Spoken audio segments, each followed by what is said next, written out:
Welcome to another episode of A Come Together.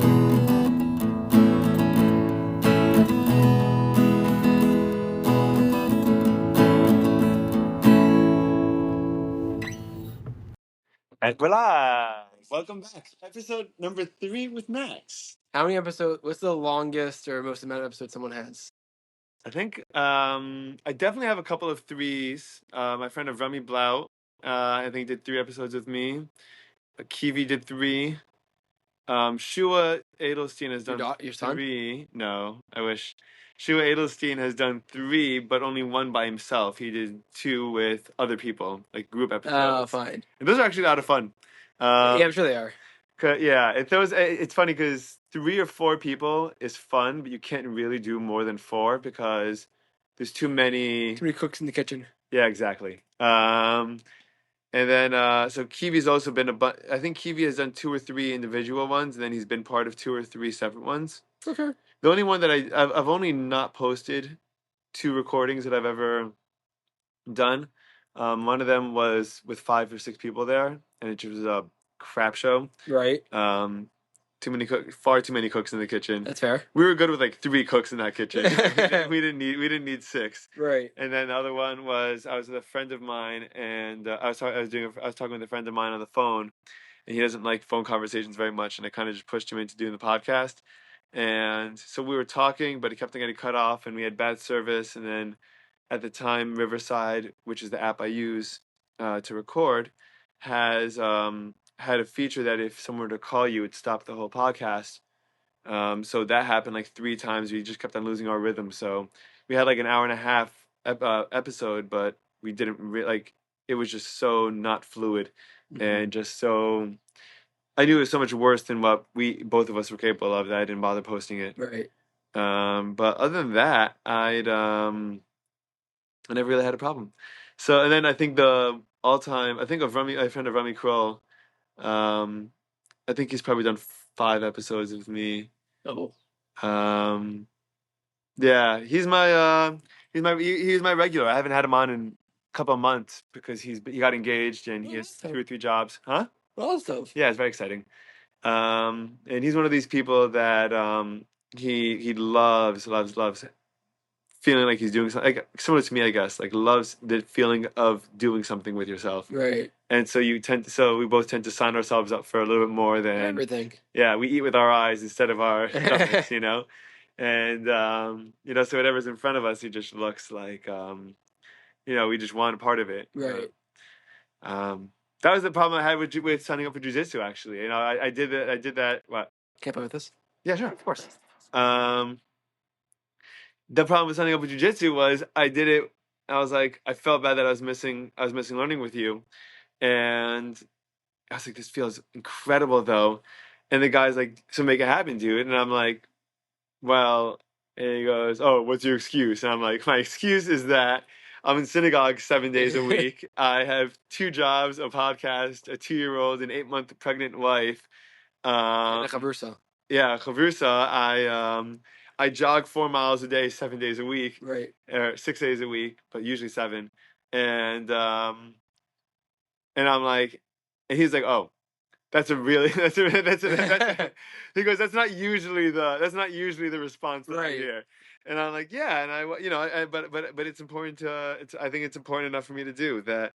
Even though it stinks, I think I'm gonna have to start. I want to commit to twice a week in the mornings. Okay. We'll forgive you in shul. Yeah, that's right. So we got a lot of fun things to talk about, don't we? We always do. We always do. When do you officially graduate? Did you graduate? May 17th, May 16th. When is that?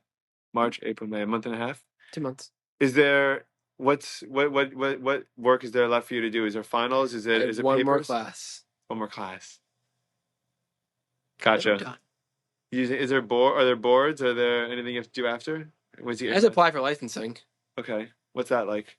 So I have to apply through the state of Florida to become a registered clinical social work intern, or as some would call it, an RCSWI. Okay. That sounds shorter. Right. And that entails you to do 2 years of employed clinical social work under a supervisor Mm-hmm. to get hours in supervision, and then after 2 years, I applied to take the licensing test. I think that's similar to the therapy, the therapist or psychologist routine. I think. What? You provisional license, you get hours, and you take a test. Yeah. Provisional license hours. I guess that's. By the way, I don't know why we don't start that like for like an undergrad degree. What do you mean? Like imagine if like you knew from high school that you wanted to be a therapist, like a social worker or a therapist or something like that, and like you can like you have like let's say a year of core classes, and then the rest of your and then you do 2 years of paid internships working, on the job with people. You don't think no? Paid internships are never a thing. Well, they're not a thing because they're not a thing, but there's not really anything preventing them. Meaning, someone the same way someone's willing to pay you, someone would be willing to pay a college student. It's the most humiliating thing. Why? Because I'm paying to do an internship. When? It's part of my tuition. You have an internship while you're in school. In school. Yes, and it as part of my tuition, it's a course. So the internship is a course, But it's work. And it's work. So I am paying X amount of money a semester to take this course to do work. Wow. The worst was when I was in my undergrad. I was in education concentration, a history major with a concentration in secondary education. That's cool. My entire senior year. Well, your degree was in history? Yeah. I know that. That's cool. I told you that. We've been over. That's why we talk history so much. No, I just thought you liked it. That was my major. I thought you were just a history teacher. No, I have a piece of paper. Oh, nice. And man. And I have a license to teach social. I have a license to teach social studies in the state of Maryland. Cool. Between grades 7 and 12. Love the state of Maryland between okay, not that. I love the age of Maryland. I love the state of Maryland though. And teaching kids. And teaching, yes. Yes. But my fall semester, it was a part-time teaching internship. So 2 days a week for 3 hours a day. Yeah. You should be paid for that. And we'll get to that. So that consisted of driving to the school, being there for at least 3 hours, even though they tell you do more than 3 hours, but that was the bare minimum. And then obviously, as part of the course, there's a bunch of work that goes outside of it. Right, which is preparing the classes. Grading papers. No, it was a set amount of classes I had to teach per rotation. So it's half semester high school, half semester middle school. Each rotation had a certain amount of classes I had to teach. Certain amount of lessons plans I had to do. Not so much grading. Yeah. But those were kind of the requirements. And then I can't think of a reason why you wouldn't get paid though. Why would you not? I mean, I'm assuming that you were a pretty good teacher, weren't you? But I wasn't too arrogant. I have to. Well, the question is, are you arrogant? Are you a good enough teacher to be paid $20 an hour or whatever it is? And even if it's something like that, like I haven't gotten to that part yet. Okay. I mean, whatever. I'm gonna sound arrogant, even though I don't mean to sound arrogant. So please don't. Yeah, take it that way. When you get a mentor, you get a mentor teacher you're working with in the rotation. Yeah. Both of my mentor teachers said I was their best intern they've ever had. Nice. So and my supervisor, who I was just talking about him, in good reasons. Except at first he didn't like me so much. Okay. He said I had the strongest teacher voice in our whole cohort. Really? Yeah. When you say stronger teacher voice, as in influence as a teacher, or like teaching presence as a teacher. Really? Yes. Really? Yes. And you like the classroom? I do and I don't. We'll get to it. Okay. So whatever. So that was, and also in undergrad, there were a couple of the classes I was taking that revolved around the internship also. So I'm going in twice a week, schlepping, doing some lesson plans, unpaid. Second semester is completely full-time. It's the only thing I had to do. Let's get this straight. They put me in the farthest geographic cohort it could ever be in. Okay. I went to school in Towson. Do you know Baltimore at all? Not really. Fine. So there are 3 different cohorts in Towson. Okay. One to teach in Baltimore County Public Schools. So fine, 20-minute drive. Cool. One to teach in Hartford County, which is probably 35 minutes east. And the other teach in Howard County, which is also 40 minutes east. I know Howard County. 40 minutes west. Okay. Columbia. Okay. And so you're spending an hour and a half in the car. At least because there's traffic on 695. So you're spending an hour and a half to 2 hours a car a day. And then minimum 7:10 to 2:10, really 2:45 in school. Full day. It got to the point where you're teaching a full day, which comes with grading, which comes with sending some emails home to the parents. Sure. Lesson planning. Sure. I had to send in lesson plans 3 to 4 days in advance so it get approved by my mentor teacher. And this is for every day. And you're not getting paid a penny. And not getting paid a penny. That is the craziest thing. And I've I'm ever heard. working, mom, and I'm taking my licensing test. Wow. So I'm working from. What'd you do after 2:00? After, let's say you got home at 3. Oh, we'll get there. Okay. That wasn't. Okay. We'll get there. So I'm waking up at 5:12. Yeah. Remember, I'm firm at this point, so I have to daven. Okay. And I have to be in the school at 7:10. Yeah. So I decided I'm going to get to the school at 6:10 and daven in the parking lot. Okay. So I can walk into school at 7. All right. Sounds So good. I'm there like at 6:15. I'm in the parking lot at 6:15. Then I'm really walking at 7. There were days I wasn't leaving. And you're not drinking coffee. You don't drink coffee. No, not drinking coffee. I had some What orange did you do juice. for energy? Orange juice? I had some orange juice. And I got a half-hour lunch break Okay. at 10:55 in the morning. Right. And then there were days I wouldn't leave school till 5:30 Why? because I felt like I had to. If I was staying in school, I would get my work done. Then I could go home. If I went home, You want to get your work done. it would take me an hour and a half to start getting work done, whatever. But Lamite, And then practically, yeah. practically, I still was working. I was working till 9:00 at night every single day. Even if I went home at 3:00, 3:15, I would put on sweatpants, get a bag of chips, and work. Yeah. If I stayed in school, I was working till 6. What did your parents think? They were like, okay, that's what he has to do. Like, Did they think it was ridiculous, or do they think like this is what the system is? Do they think that there's a benefit to it and you just don't see it? Like what do you what they how were do like, this is what it is. Like if my kid They felt bad. if my kid came back and was doing this, I'd be like, what are you doing? Like I'd be like, listen, I hope you really like teaching, but like is it worth it? Like I would really I'd sit down and have that conversation, I think. it is the full any education major. You should have I mean, if you want to have teachers on, anyone that went through a bachelor's and getting their education license, so you can't like getting a major in education is nothing without a license. This is all in order to get licensed. Right. So like By they the will, state. yeah, they will tell you they're a You senior could teach in a year private school without a license. without a license. And the school keeps on emailing me for asking for updated license credentials, and I'm like, Then you get paid I for it. don't have any. But then it helps when to get paid. Yeah. I've heard that many private schools are trying to proceed to getting all their teachers licensed. But like My school can't get me to get a fingerprint still. It's been 3 years. They're trying to Exactly. get me to view fingerprints, and they keep on emailing the me. cheapest school, that's one thing. Yeah. But like I was just about every day I was working. I was up at 5:12. I was working till 9:00 at night, unpaid. It's crazy. I was paying to do it. It's crazy, dude. Practically. It's crazy. It's 'Cause crazy. it's part of my tuition, and part of it was getting the licensing. So Maryland had just introduced a new way of licensing. It was the first year, it was like a pilot year. So I guess in some way it was beneficial. It used to be you take a 90-question multiple choice test in your content. Mhm. So my content was social studies. So that encompassed geography, U.S. history, world history, economics, psychology, sociology, and government. Okay. So really, 7 topics and 80, 90 questions. You gotta know a lot about a lot of things. It's 10. Problem is, it's 10 questions per thing. Yeah. So you have to know everything about everything. Yeah. Because you know? don't know what 10 questions Exactly. they're gonna ask on it. Exactly. And then they used to have another multiple choice test on just teaching in general, Sure. which is like a huge joke. I mean, not a joke, but like it's easier. Yeah. They say. Well, because it's also subjective, right? Right. Exactly.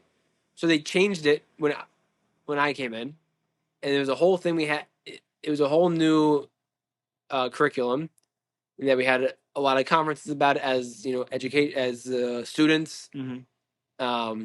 Essentially, what it ended up being is that you had to take a 3 to 5 day lesson segment, Mm-hmm. highlight it in your semester Mhm. at any point, Mm-hmm. and you had to write about. Look at make a mini unit. You had to it's in the sections. You're the pre-teaching, the during teaching, the after teaching. Mm-hmm. So you had to create your lesson plans and your logic behind your lesson plans, how you're accommodating for each student as each kind of Sure. challenge. Every single Which a teacher should do, by the way, in for general. sure. But they should be compensated accordingly. For sure. This was writing I believe it may have been a Mac. It was a 9-page single spaced part 1. Every logic going into it, what I'm doing, why I'm doing it, and the actual lesson plan themselves. Obviously, the actual lesson plans are finalized and approved, all that stuff. 9 pages, single space. It's a lot of work. Yeah, it's a massive amount of work. And what was really Does everyone do irritating- this? Everyone goes through this? This is in Maryland. Okay. But all But the this is a- teachers in Maryland, every public school teacher goes through this process? When I started, I think they were introducing it to secondary education. It was the first year we were doing it. What's the difference between secondary education Middle school and high school. and what's first education? Elementary. Oh, I see. Okay, gotcha. Yeah. And so I think it was becoming more of a thing around the country. It was out of Stanford, I think. Okay. Go Cardinal. Okay.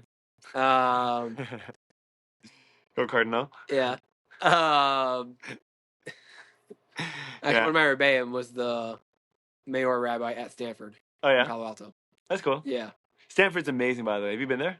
I'm sure it's the most gorgeous school. Dude, it's so crazy. You've been? Yeah, I went there once. I had a Nice. friend that was in that was getting a math. What was he getting? He was getting a Smart law guy. degree, and an MBA in I think 4 years. He had a few brain cells. A few. Yeah. Very creative too. But he was in Stanford when I was living in Seattle, and I took Expensive school. yeah, I'm oh, sure it's it has free. to be. Stanford's free? No, this particular Okay. kid got a free ride to do Yes. both of them. It's expensive. I think it's Yes. 50-60 grand a year. Probably. There was a girl, not that I went to high school with, but she was on the track team. Mm-hmm. Pole vaulter. She was a Maryland state champion pole vaulter. She got a full ride. To Stanford. Cool. Pole vaulter. Yeah. What does that take? That takes core? Takes core, takes balance, I'm sure. I'm sure. You have to be able to bend your body above the bar. That's core. Yeah, it takes like body strength as well. Yeah. You got to be a remarkable athlete for that, right? Yeah. Same when I like people. Like, these are muscles that people don't even know that exist in their bodies I mean, yeah. a lot of times. Yeah. We make fun of them because like all they do is pole vault. Yeah. So we're like, I'm running miles and miles in the freezing cold. You're putting a stick in the ground, jumping over a bar. Yeah. But at the same time, it's an incredible talent. Yeah, totally. So yeah, go Cardinal. Go Cardinal. So what was really irritating was that also it was prompted questions they would ask you. So like, yeah, it's not a free scripted 9 pages. They ask you a prompt and you answer it. And Yeah. it's that for Is that better or worse, you think? better because then like I have someone I to talk use to about. direction. But a lot of the questions would say use theory in your answer. It's 2020. Yeah. We're not quoting theory so much. These are theories from the 1900s. Like, what theories are you talking about? Hypothetically, what are some examples of theories they'd have to implement? I don't even remember. There's something in emotional development, like, oh, I'm accommodating students who, are at this stage in their emotional development. Oh, I see. Okay. So you're trying to take into consideration what you know about right, human, I guess, development and human nature, right, and you're expressing that you know how to apply it to a classroom setting, right. So like, really, do we need it? But also like, they or were at least update it. right. We know a lot of different things today than we do in the 1900s. I mean, even just in the last 10 years, you can make a new theory about smartphones and screen time. Right, with it was, since it was the first year, I think they were more lenient. Like if you just mention a theory, yeah, you'll be you okay. get some credit. Then we had to do the during teaching, which consisted of us taking videos of ourselves teaching. So I had a student like hold my phone up, I think, and videotape me. Yeah. And so we had to transcribe that and comment on our prompts, whatever, by commenting on our teaching, what we did well, we didn't do well. It's awkward. Use a camera of yourself teaching. Yeah. Like 10 to 20 minute segments or whatever. How do you perform on the camera as opposed to without it? Did you get self-conscious? For sure I got self-conscious. I tried to ignore it. You have to ignore it. You have to. I mean, you know you have to. It's just a matter of being able to do it or not. I try not to look at the camera so much. Yeah. And again, it's an emphasis on speaking loudly, speaking clearly. Mm-hmm. And then we had, the lesson had an assessment. And, you had to then write the post. The third section was about your assessment. Another 9-10 pages. Right. So in all, it was like 20 single space pages of writing. Yeah. Months and months of work. Yeah. And I'm paying to do. Yeah. But you want to know the best part? My topic? Was? Vaccinations. Get out of here. Before COVID. What? Yes. No way. Really? Yes. What? before any of this. Tell me about that. What? It was a unit. It was a unit on health. It was healthcare. It was a honors government class. So I think I was making a 3 to 5 day lesson segment about should the government make vaccines mandatory. Wow. What'd you write at the time? Granted, again, for the So record, this I is pre 2020.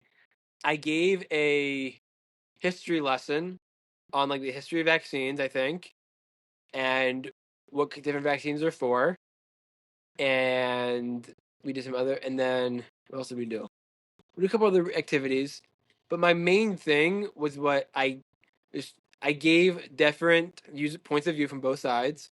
Again, Fauci wasn't a person yet. I mean, he was, but he He wasn't. was, but he was, yeah. He was Right. not in the spotlight yet. CDC, I quoted a lot in the CDC, but we talked about a lot of different viewpoints on why they shouldn't be, and then essentially I listened to choose. They got into groups and they made a poster Really? about what they thought. They What came did up the with a students say? group consensus, and they gave their. Sorry, no, they made posters based. Okay, now I'm remembering it better. They were assigned different articles, different viewpoints on vaccines. Okay. They made a poster about that viewpoint. Mm-hmm. Then they it was like a gallery walk for Okay. different viewpoints. Cool. Then they wrote like maybe 2 paragraphs after what they took in, what they read based on other students, other posters. What's their thought? Should the Right. vaccines be Yeah. mandatory or not from the government? And so basically, you're walking through a variety of presentations that are ranging on different opinions and spectrums Exactly. of what to do with it. Exactly.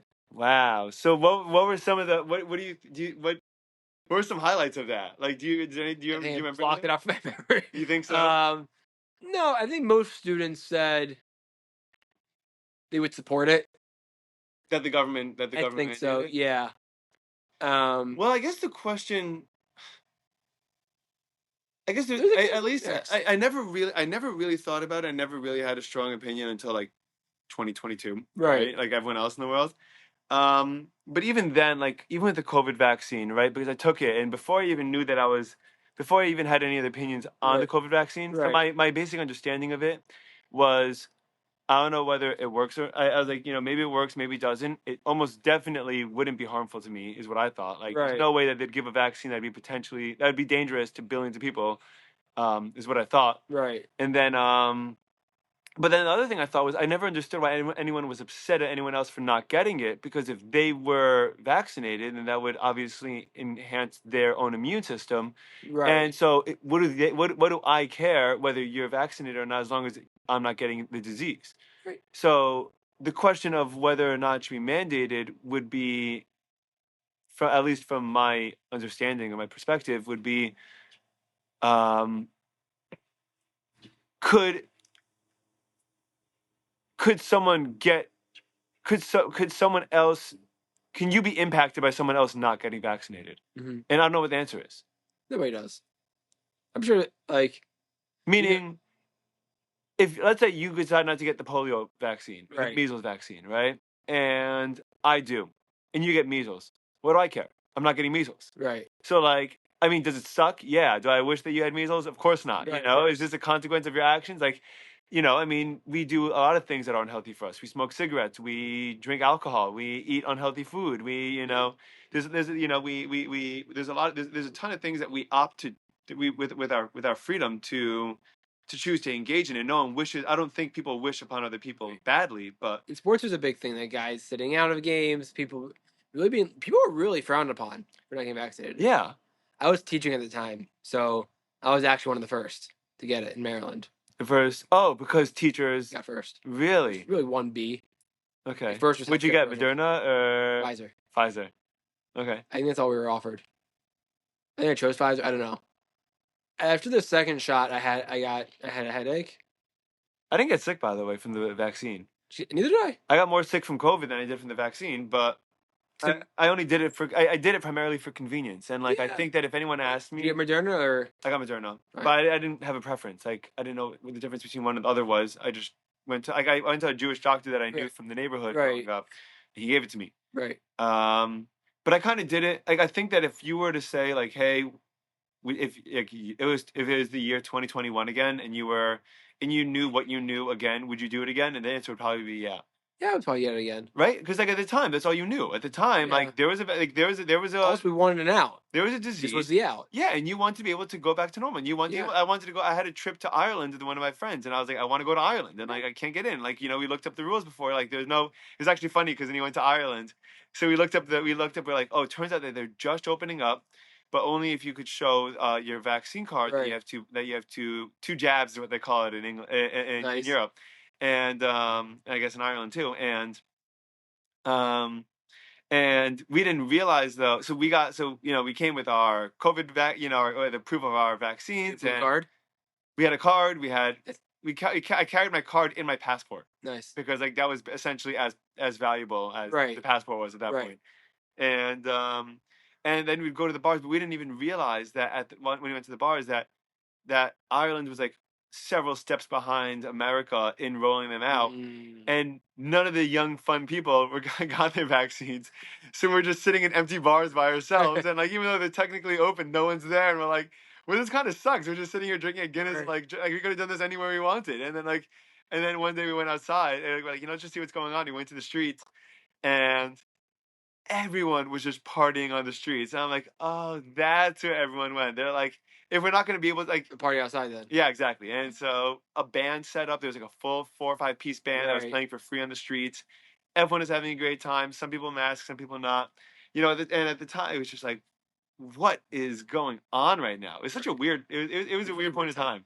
It really is crazy. Remember the conversations you'd have?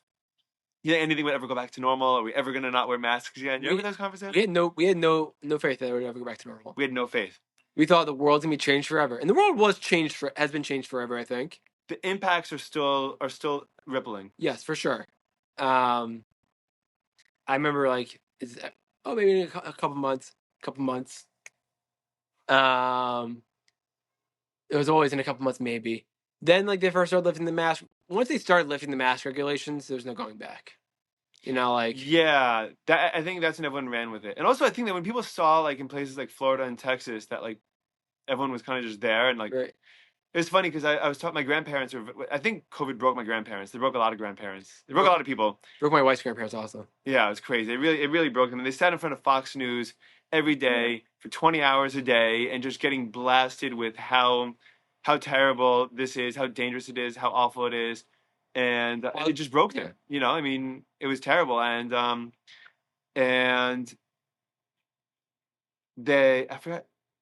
forgot what I was gonna say. What were you about to say? I mean, the social impacts are definitely still being felt. I For think. sure, especially educational. The education system itself is in such We lost 2 years bad of place. very important schooling. At least 2 years of really important schooling for and when you have generation. and that 2 years has such a profound impact. We've also lost so many teachers. What do you mean? Teachers, from what I've heard and have seen, after COVID, have sworn they will never go back to teaching. Really? Yes. Why? It's too much. Between in school, out of school, masking, not masking, there's so much back and forth that may or may not have been supported by administrations, by school systems. Right. That teachers felt like they were on their own. Right. And it was too much for them. And also, when I was teaching during that year, there were points in the year I would have 8 kids on Zoom, 7 kids in person. Yeah, what are you gonna do? I had to teach both classes at the same time. It became the fact that teachers were preparing, you're preparing 5 different lessons for one class. Terrible. And you're not getting paid for that. Yeah. You're getting paid your straight up salary from 7:30 to 2:30. Your outside lesson planning that you have to take, the whole impact from COVID has made teachers work so much harder that they're not getting paid for, and the challenge in the classroom only increased because now students then transition back to the classroom. Yeah. Such a difficult time. Yeah. When you're in 6th grade and your entire middle school is on a screen. Yeah. All of a sudden, then you're 16 and you don't know how to be a 16-year-old. Yeah. Well, I can argue. in high school? Unfortunately, COVID or not, we're kind of heading in that direction anyway. There was a book, For a sure. book called The Ancient Generation by this guy Jonathan Haidt, and About that poor guy. Haidt. Oh, fine, okay. But I'm too tired to to fully enunciate. And one of the things I think he said that like American teenage girls, I think from like 12 to or maybe 13 to 18 or 12 to 17, average like average 45 hours a week of screen time, right, or more, right? Which Right. means that that's a job, right? A full time job. You can't. Like, it's not considered full time unless you're working 45 hours. I think, Right. right? Yeah. They're working a full job amount of screen time from the age of 12 till they're in college. That is like COVID or not COVID and classroom or not classroom. Like that's crazy. Yep. That's really, really wild, you know? It really set so many things back, and kids are so different now. Like, Yeah. yeah, it was gonna happen regardless. I was talking to my friend But about this, and he was like, you know, we're gonna, and we both said it was funny, like,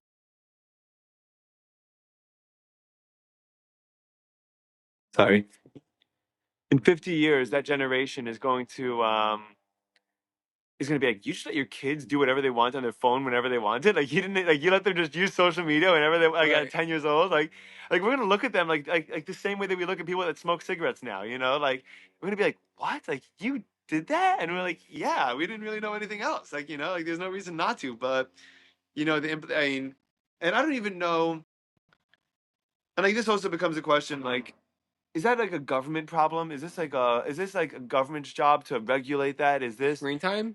not well, screen time, social media companies, like their quote unquote addiction in nature and like how they do things to make the apps more addicting. Is that something that like I feel very conflicted about it because on one hand I don't think the government should be necessarily involved in that. Right. And on the other hand, it's an extremely unfair fight to the kid because you're to any individual because these companies, these multi-trillion dollar companies, really, if not billion, billion if not trillion Right. dollar companies are employing the best marketers, psychologists, coders, people that know how to get people engaged and what to do. And all their forces are being directed towards getting an 11-year-old to spend as much time on the screen as possible. And that 11-year-old has no chance, you know? I mean, as much as crappy as I feel about getting beat up by like someone, you know, in that jujitsu class, you know, like I'm a 29-year-old, 6'4", 200-pound guy, and this guy's a 28-year-old, you know, 210-pound adult, and okay, we're both and like okay, I'm a step behind in the classes, and like it's not the quite the same fare, but Right. like at least I'm choosing to step in the ring and doing this. You know, like these kids are engaging in these battles and these wars for their attention, for their development, for their you know for their health, and they don't even know that they're even in a fight. Like they don't even know that they're fighting anything. You know, and it's just a one sided just battering ram. I feel like, so I don't know if government's the solution or if it's just education, if it's just practicing awareness. Is it like I mean, for example, right? Like I've noticed that I mean, there's been a really upward click in terms of or in the trend in terms of health,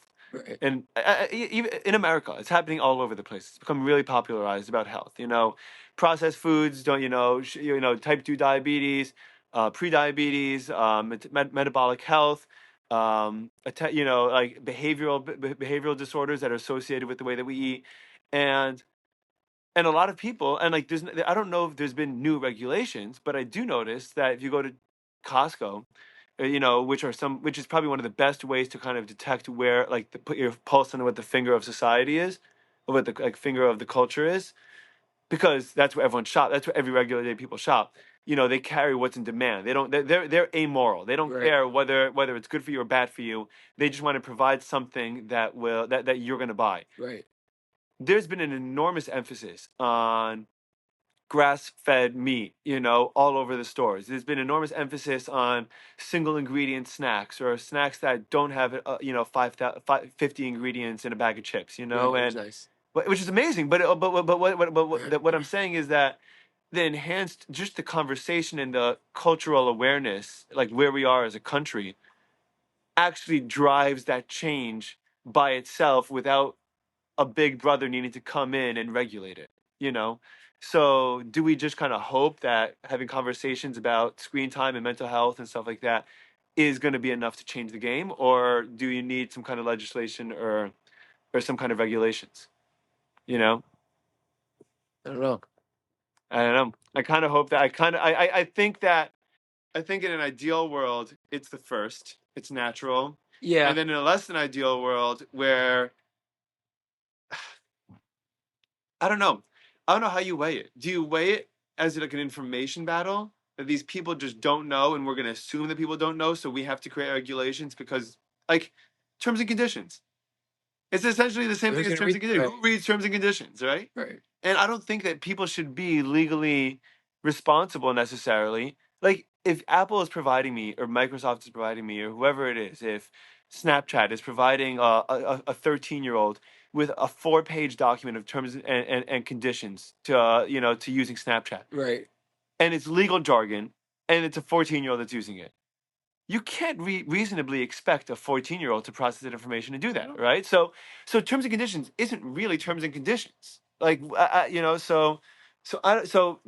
that sense, do you want to force more consents? Do you want to, do you want to say consuming these foods might lead to erratic behavior? Consuming these foods is correlated to, X, Y, and Z, obesity, type 2 diabetes, and then you could actually put it like what you do with cigarettes, where you put it all over cigarettes, you put it all over alcohol. Pregnant women should not be drinking.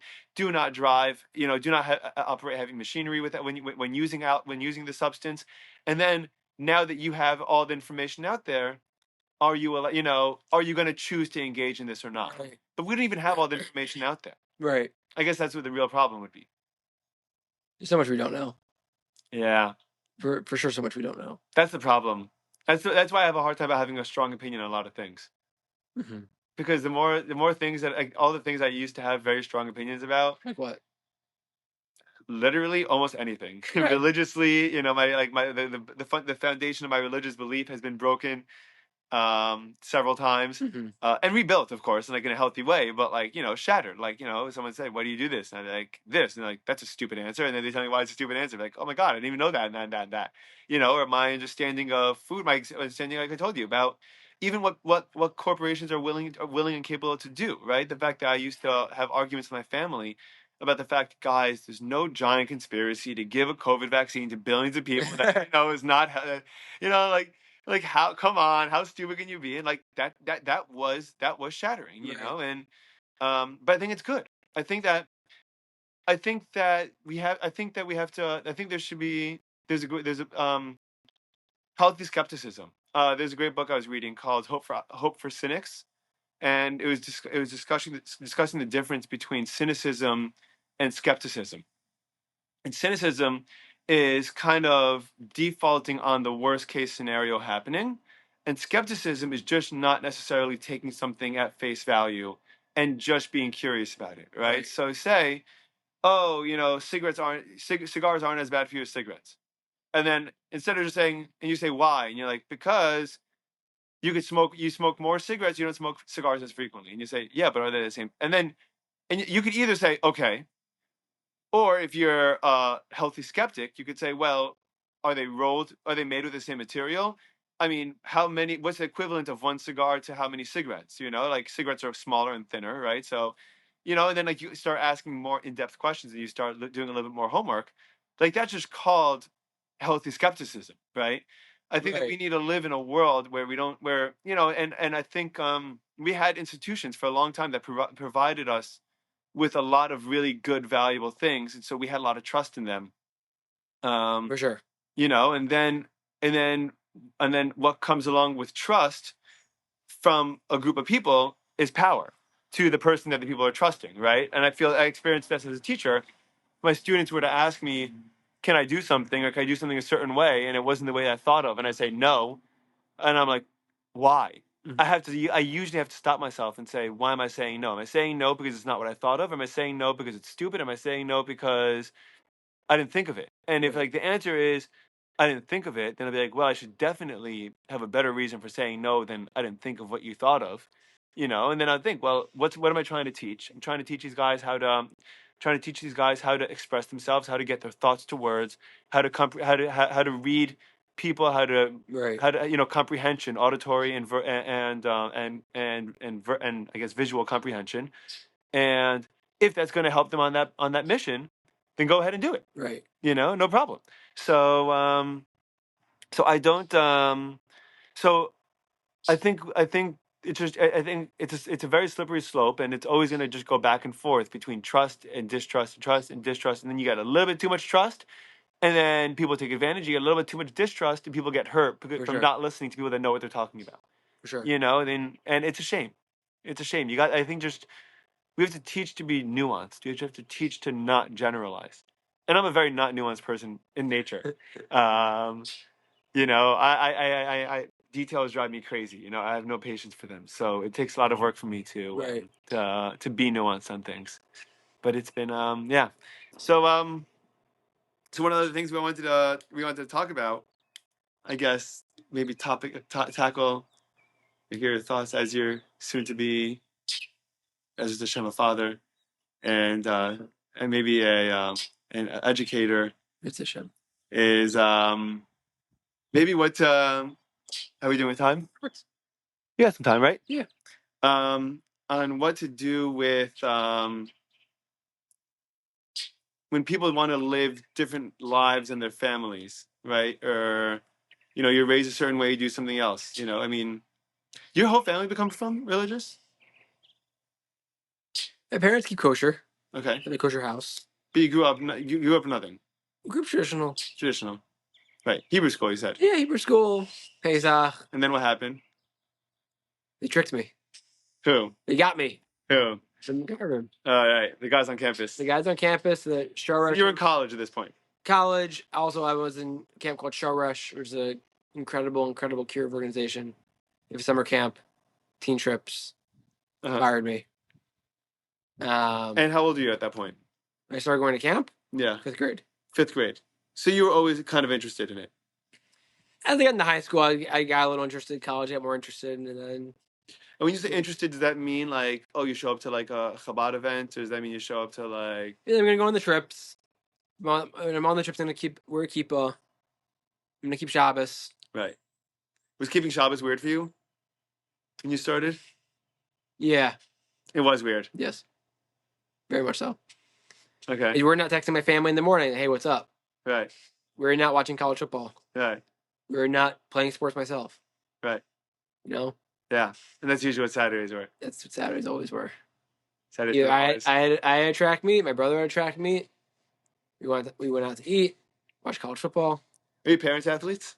My dad's pretty athletic. Yeah. Well, actually, they both are. My mom runs. Yeah. Yeah, my dad played sports growing up. What did he play? What's his sports? Played baseball, played basketball. He plays racquetball now. Nice. So yeah. He's a healthy dude. They're both pretty healthy. It's awesome. Yeah. My dad used to work out with a personal trainer. Okay. He was very into it. Yeah. Yeah. I'm dying to get my dad to use a personal trainer, dude. I'm dying to get my dad to work out and to be, dude. My dad hasn't worked out since the gyms closed during COVID. So yeah, so I think about this a lot, like what do you do? I know, for example, I had a very hard time. My mom grew up a little bit less religious, but I would say that she's far more on the Orthodox side than what she grew up in. She grew up a little bit more like left leaning in terms of orthodoxy, and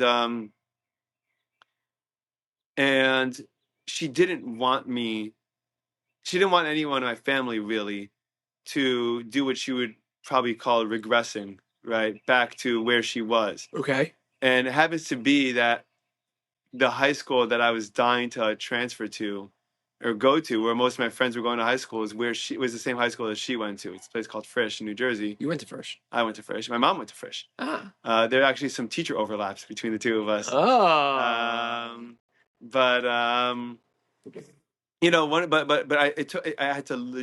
not exaggerating when I say I had to fight with her for 3 years to get there. 8th grade, 9th grade, 10th grade. Okay. And you wanted to go to Frisch. I wanted. She did not want me to, because she felt probably. I mean, I can't speak. Where'd she want you to go? I was in a school called TABC. Torrey Academy, Bergen County. That's right. and it was They have a great song called Mayan Olam Haba. okay. So funny. Yeah, Yeah. I'll check it out after. And you know, I didn't love it. I tried to give it a chance for a little while. School was tough, but I fought with her for 3 years, Right. and and I don't. It was really really hard for her, you know, and I didn't understand it. Well, I always looked as a regression. I don't know the school so well. Frisch is far more to the left Okay, religiously fine. than TABC is, Okay. and I guess that she had spent all this time doing this work on herself and becoming more and more observant and, you know, taking on more and developing a relationship with Judaism and God and her family and community and trying to pass that along to her family, that she felt that it was ultimately like, I mean, I'm sure she felt that it was probably a rejection either of everything that that she's been building up, or regressing back to where she was and where she wanted to get away from, right? And you know, I mean, what do you do? What do you think? What do you think you do as a parent? What do you think you do as a teacher, as a parent, when someone's doing something that you feel or might even know is the wrong thing, and you don't know what to do? Like you don't know how to tell them that, and they don't seem to be able to hear it. And when you yourself know it's the wrong thing, or your parents know it's the wrong thing. Well, let's say your parents do. Let's say it go either way. For example, with my dad, right? I want my dad to exercise. You know, we know right now there is an enormous amount of science that links that says that links very strongly exercising to significantly lowering metabolic diseases, cancer, dementia, and there was one other category. I forgot what it was, but it's overall like Diabetes. you just need to work out. Right. Your body needs to move. You can't just Yes. be sitting around all day. You can't just be drinking extra large Dunkin' Donuts coffee every day, all day, even though as delicious as it is. Um, and and I know it, and he doesn't, and I know how important it is. You know, both like I know that it's important for him because he doesn't want to live as, you know, like the quality of life drops off significantly with any of those diseases. You know, you want to talk type 2 diabetes, you want Right. to talk about metabolic health, you want to talk about dementia, Alzheimer's, you want to talk about cancer, God forbid. You know, what do you think you can do? What do you think it takes to change someone's mind? What do you think it takes to change people? Conversation. Conversation. Something we don't do anymore today. We yell at each other. You know, all we do is scream why we're right and they're wrong. Like for my parents, obviously it was hard because I'm turning to a different life than what they raised me with, and you know they've seen it and they appreciated it. So, same with my brother, that they've taken things on themselves as well because they see it working for them and they see how beautiful it is for me, and you know they can appreciate it because now they see how happy I am. That comes through conversation. That came through spending Shabbos at home from over COVID. Like it comes with actual dialogue. Right. What are some And conversations that you guys had about stuff like that? you know, I want to go to yeshiva. Yeah. Why do you want to go to yeshiva? Because I feel like It was it an immediate no from them, or was it why? it was hesitation, Hesitation. and then it took over the Shabbosim. It's like okay, we're seeing it now. We see what he's saying. So now, why do you want to go to yeshiva? I want to better myself. This is a once in a lifetime opportunity. I want to make new friends. I want to start fresh. It's been a really difficult time during COVID, and it takes emotional and physical toll as well. I want a fresh start, fresh friends. I want to learn Torah in a way I know I won't be able to afterwards, Right. and I think it can help me develop myself as a person, develop my career, Mm-hmm. and Your also future relationships. future relationships. It'll help me get to where I want to be. I want to take this and go pursue a graduate degree in social work. So then it was like, okay, so then what can this lead to? So all the benefits. What are some risks? What were the risks? Were you open with them about the risks, or were Sure. they the one pointing out? Oh, you would be the one pointing We out both the were. pros and It was cons. mutual. Okay. You know, being away from home like that. I hadn't been that far away from home in a long time, ever. Actually, ever. How was that? It was same as college. I was by myself in college. So initially scary, and then like you're like, oh, Yeah, it's okay. like I'm only 4 hours away. Not so. It's not so far. Yeah. Shout out to the Shar, by the way. What? Shout out to the Shar. Oh Thank you, yes, Bill. that's right. And Shout out to the yuckiest part of the tri-state area. yep. Gotta love the Five Towns. Yeah. And then it was like putting a career on pause. I did have a job. You did have a job. I did have a How job. old are you at this point? 23. You were 23 when this happened. I went to TCU fall of 2021. At that point, I was turning 24. Wow. And how long were you working for professionally already? A year. So you were graduated. You put all this work into becoming a teacher. You were teaching. Yep. Okay, I paid to do that work. that's right. What was public school teaching like in Maryland? It was fascinating. All different kinds of kids. Honors, like, also depending on what the class was. An honors class, the kids are more motivated to learn. They're choosing to take an honors class. They expect to get good academic outcome. Mm-hmm. On-level class, there's less investment, less taking it seriously. The high school I taught in actually was for that Howard County. It was the Howard County Center for high school students that have children. Really? So any high school student in Howard County that had a kid would then transfer to the school I was teaching in. That way their kids could go in for daycare. How many kids were in that school? That's an amazing program. That's crazy. I think it was over 1,800. Wow. Not 1,800 kids with kids. Students in total was like over 1,800. Oh, how many students with kids? Probably a couple dozen. Couple dozen. Probably. High schoolers. High schoolers with kids. But it's throughout the whole county. It's not just this district. Anyone in the whole county that has it, that gave Is birth. abortion legal in Maryland? Is what? Is abortion legal in Maryland? I think so. Think so? So anyone that has a child. These are high school students that are choosing to have kids. That are having kids. They transfer to the school I was teaching in because they have a daycare for the kids. Right. Wow. Yeah. That's crazy. Yeah. I think that's an amazing program, though, isn't it? Can you imagine? It does a lot of good. Can you imagine like if there's drop out public university? Hey, listen, I don't know why it doesn't exist for public universities if they're pretty much tax funded, right? If we don't know a lot of that. Yeah, well, right, Yeah. but let's say, presumably public universities. That's why state schools are always cheaper, right? Because you're already subsidizing it with the taxes you guys are paying.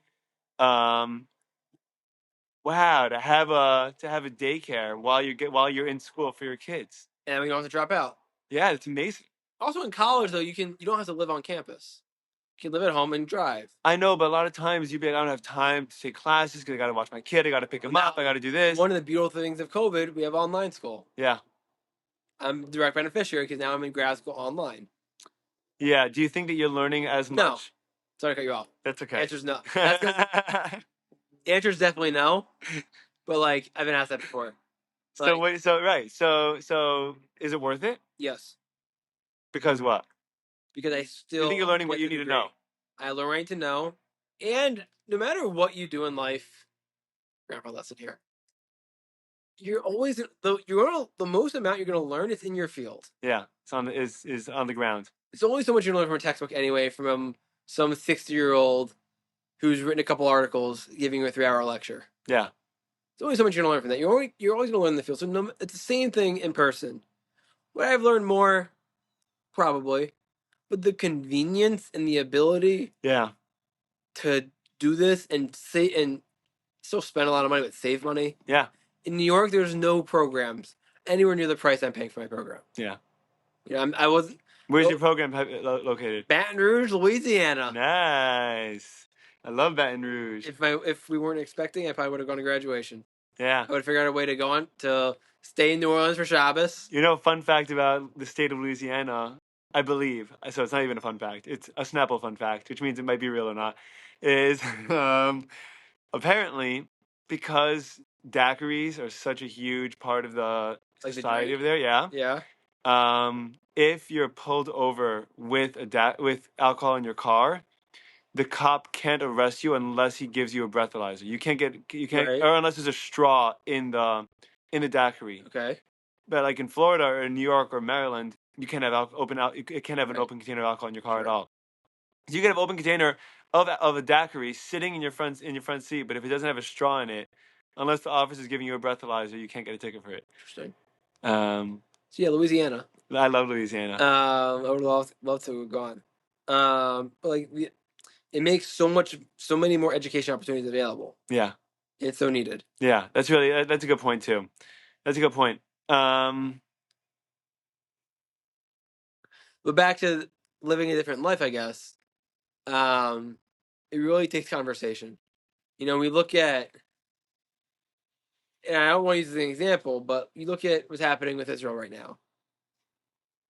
You can't talk to any of the other sides. You can't talk to either side. Either It's side. very hard to. Yeah, like I just did a podcast episode, a solo episode about that actually. with yourself. Yeah, like just by myself, and I just talking out my thoughts. And one of the things I noticed, I said that was actually probably going to be a lot more detrimental to us, to Jews, and to people that are supporting the state of Israel. It's really detrimental to anytime that anyone says anything that's critical to just scream anti-Semite at them. And I'm like, we saw what unfortunately people on the far left have done with the word racist or bigot or whatever in the last 10 years, or Nazi. And we saw the direct consequence of that, which is there was just a massive overcorrection, and it's a shame that we're not that we're not learning from that. I do think a lot of these things that come out definitely do. I'm sure there are there is. Yeah, there is a lot of anti-Semitism, but you got to engage in it with dialogue, and not just calling names and shutting them down. It's terrible. That's the thing. It has to be dialogue. Do you see about this guy on Columbia or whatever that got? Yes, he got arrested. So I never heard, and I still don't know. I want to look into a little bit.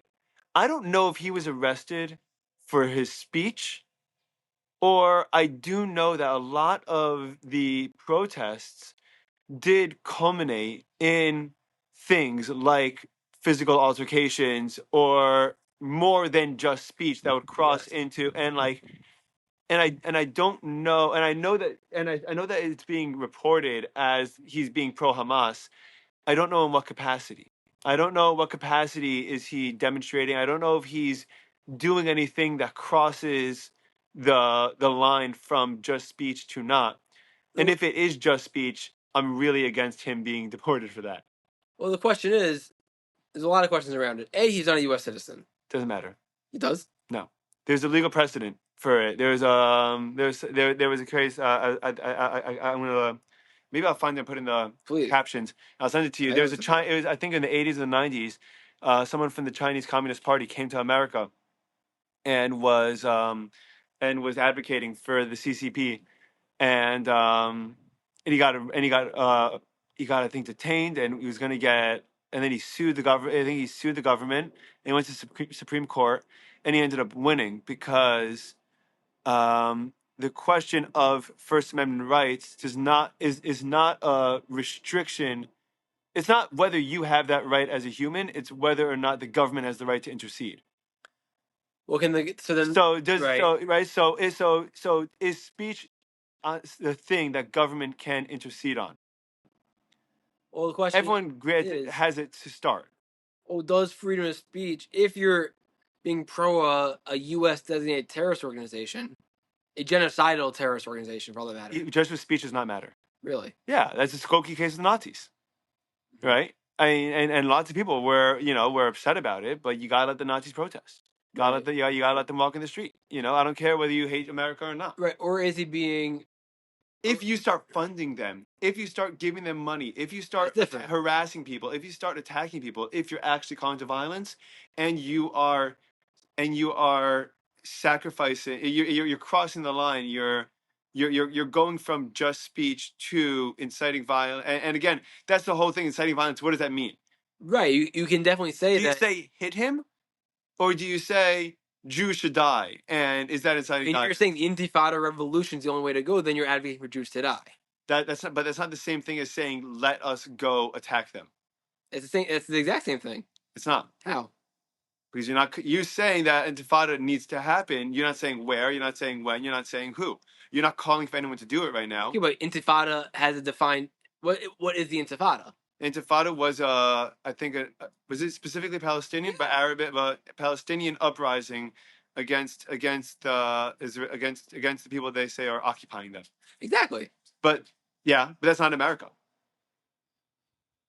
Okay, but That's not calling for violence to Jews in America.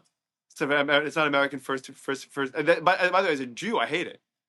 As an American, that's not that's still protected First Amendment rights. But if you're chanting out for all the Zionists to get out of here and for the revolution to take them out, For the if you I could choose, can you chant for Hamas to get out of here out of universities? for sure you can. Okay. Can you chant if you're a Republican for liberals to get out of university? If you're a liberal, can you chant for Republicans to get out No, of university? my point being, a Zionist, you can take to me any Jew, not literally, but if you're in a school and you're saying Zionists aren't welcome here, Okay. or I'm going to go beat up any Zionist that I can find. No, if you say I'm going to beat up a Zionist, that crossed. And if he's advocating for that's the question. That crossed the First Amendment line. I think that's the question here, in my opinion, at least, right? But I think that we have to be as charitable as possible, because I think it's a very slippery slope that could be used in any way.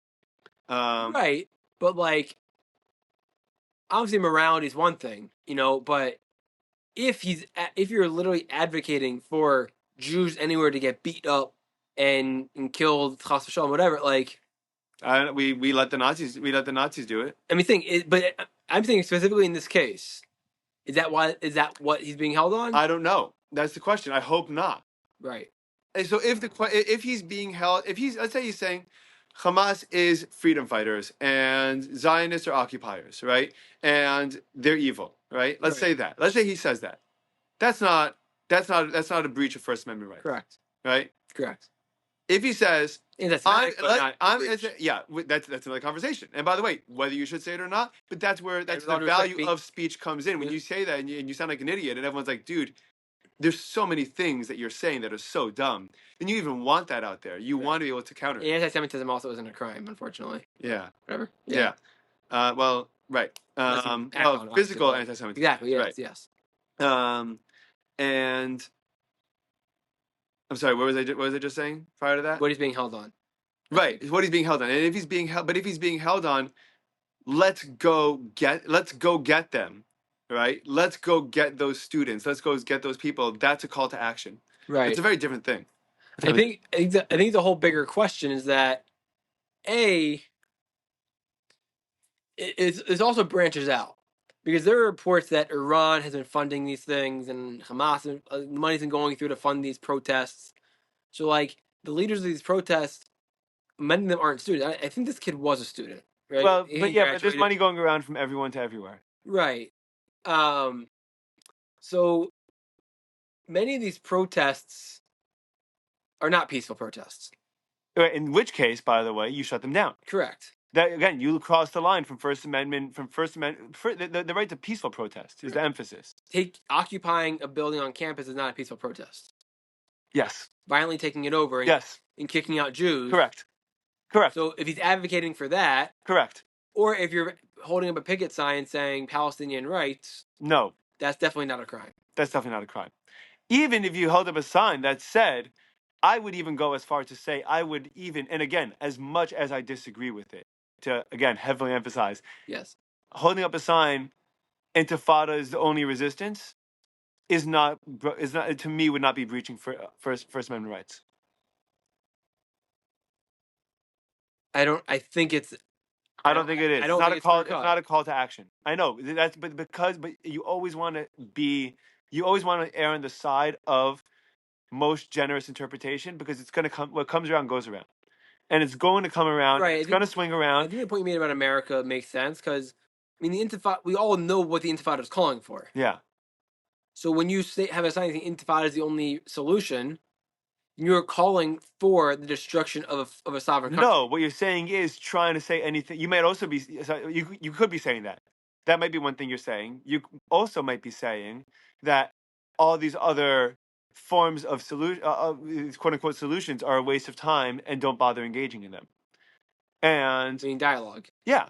And whatever, or dialogue, or two-state solution, whatever political, agenda anyone has. Right. Like, the point is that you're not necessarily saying to go attack anyone.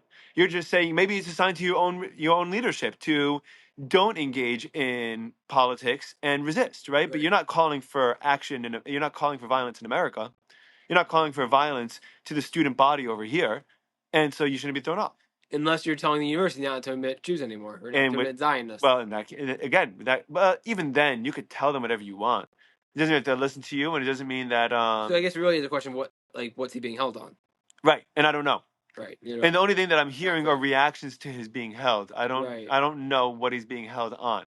And so I was talking to my grandmother about this last week, and she made it seem, I don't know if this is the case, she made it seem as though it was not just peaceful, it was not just freedom of speech, it was financially supporting, harassing students, more aggressive calls to action rather than Right. just speech. And by the way, in that case, great. Right. In that case, you can't have that. You can't have that either way. You can't have Jewish students and Palestinian students either.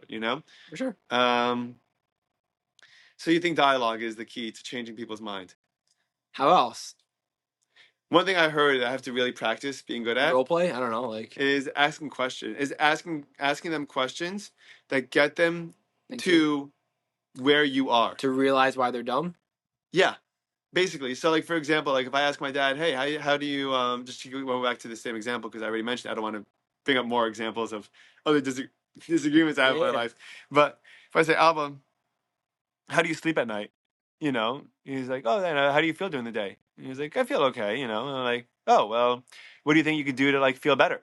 Like as opposed to what are you doing? How come you're not working out? What's the matter with you? Like don't you want to live longer? Don't you want to be healthy? Don't you want to see your grandkids grow up? And I think that's included in dialogue. Which one? The What you first said- one. what you What I said. just said. Yeah. But Because- dialogue is not all good. Right. I mean, I've seen videos of like Israelis doing that with people on the other side, and you see, oh, they actually don't know what they're supporting. Yeah, there's a lot of that. You know. But there's also a lot of people that do. And Right. vice versa. Right. Yeah.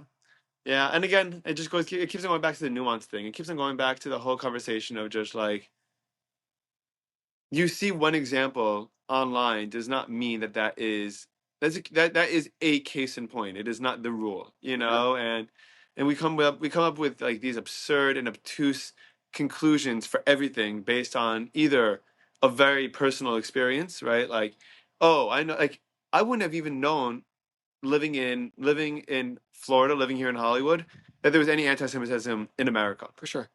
Right after October 7th, whenever my wife and I would go for walks around the neighborhood, we go for walks just a lot. We like to walk. People were coming out of their house that didn't even know us. They just saw we had a keeper, stopping their cars. Just be like, "Hey guys, like we're with you guys. Like we hope Check on everything's okay. Like Right. we're really sorry that I hope you have no family. I hope you have no friends that were hurt, Right. and we're really really sorry for what's going on." I heard that too. And we're like, "Wow, that's really beautiful." But like, Sweet. but that's only our experience in this 6 block radius Yeah. in South Florida, which is a tiny portion of everything. And so, imagine how many conclusions we have about reality that are really just based on things like that, that are so limited. Yeah, there are different places I'm scared of going to today, Yeah. like Manhattan. Yeah, dude. Manhattan stressed me out, but I don't know. Again, but you're probably nervous to go there because of over amplified, exaggerate, not I don't mean to say exaggerated in the sense that the scenarios are exaggerated. The frequency in which they occur are probably possible. exaggerated. It's possible. I mean, listen, I wear a kippah everywhere I go for almost exclusively. Yeah. There's like nighttime in like crappy parts of random cities. I'll take off my kippah. Right. But like I've been to Ireland, which apparently, which allegedly nowadays obviously is very different than what it was even 4 or 5 years ago. But when I was in Ireland, I walked out of the kippah and tzitzis out on Shabbos, and Oh, Shabbos there. it's awesome. There you go. Yeah. Is there a show? No, we could have. We were gonna walk to Chabad, but we forgot actually. We forgot to print out the directions before Shabbos. You had food? Yeah, we kind of. We had Brett's. There's a kosher bakery there. So we had sourdough and some like deli and tuna. Nice. And then we had some snacks. But we took my friends and I that were there with took a gummy and went for a walk through Dublin, and we got completely lost. Nice. and we're just like, listen, like, just embrace it. Like, you gotta just wait till it wears off, and we'll just figure it out. We'll figure out how to get back. Until then, let's just walk around and see what the city's like. Right. And we loved it. And then we actually found another, like, very religious looking family, just walking through the streets, and they were like stopping over on their way to somewhere else on vacation, and their flight and they missed the connecting flight, so they got stuck there for Shabbos. Wow. But I loved Ireland. Is one of my I love Ireland. I've been to Dublin. I've been to Galway. Dublin. Dublin town. Nice. I've there's something. There's a lot of like spunk and life and personality to the people there. People, I feel, and maybe I don't know what it is. I feel like people are more engaged in. They don't look at the rest of the world around them like they're a bunch of threats, like in America. They don't look at other adults, other teenagers, other people like they're gonna kidnap you or potential threats. Everyone's happy to talk to strangers. Everyone's happy to sit down next to each other. Like it almost feels a little like I could see Americans going there and almost feeling like it's invasive, but it's people just being people before we, our culture of fear kind of took in. You know, again, I haven't been there since my honeymoon in 2022. So I haven't been there in 3 years, and I think a lot's changed in 3 years. Right. I've heard that. I don't know, but it's one of my favorite places. Nice.